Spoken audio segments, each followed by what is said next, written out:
All these are unwell. Let's see. How many minutes?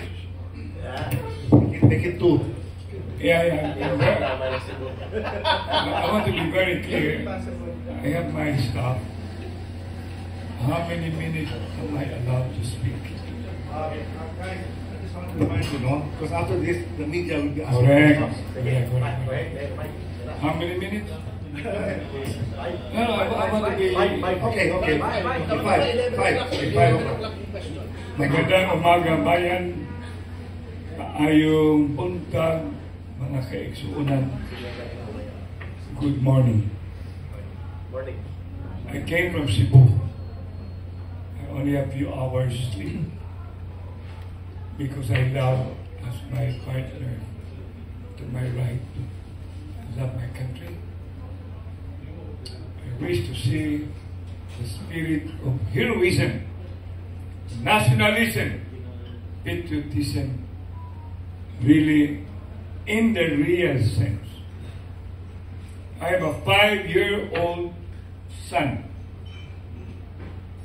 What will I tell if it is not today?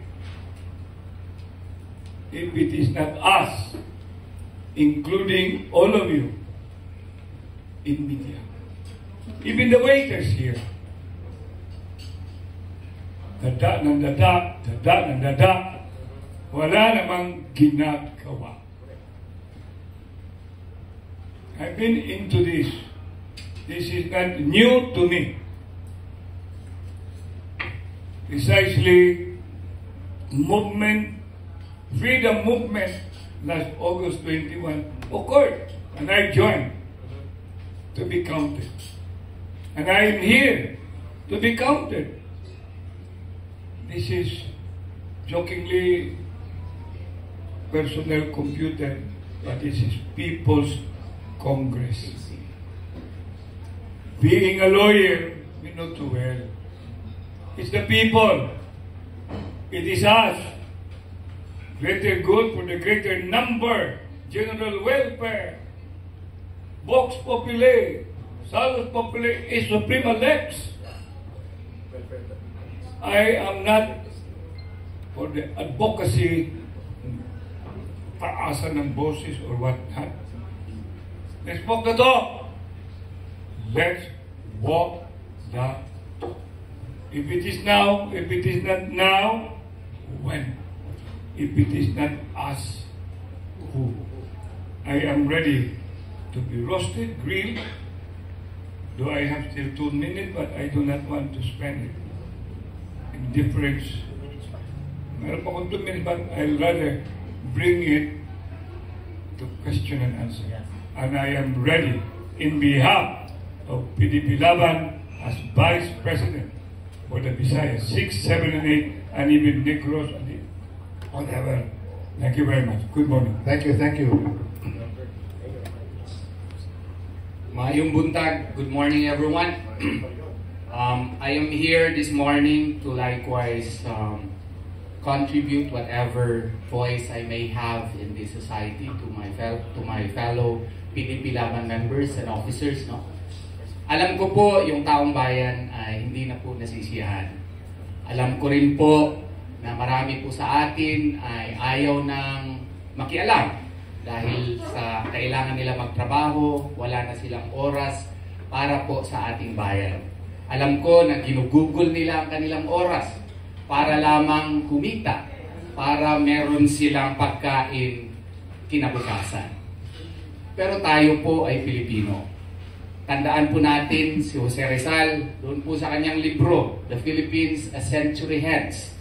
Ang sabi niya, the free press daw, as well as free speech, will keep the government be informed of the opinion of the people.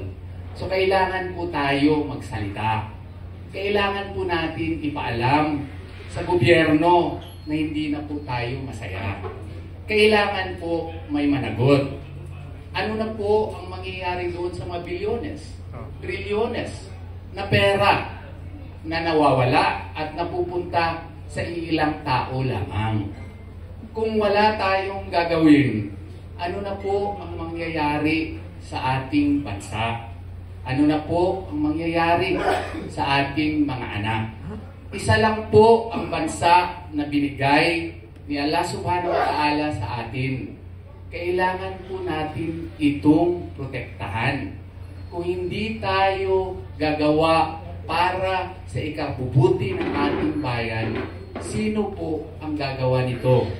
Kaya nga po, let us exercise our freedom. Ito po, Article 3, Section 4 ng 1987 Constitution, nakasaad naman na yung ating karapatang magsalita at magpetisyon sa gobyerno for redress of grievances ay protected naman. Sa 1973 Constitution, Article 4 po ito. Article 3, Section 1 under the 1935 Constitution.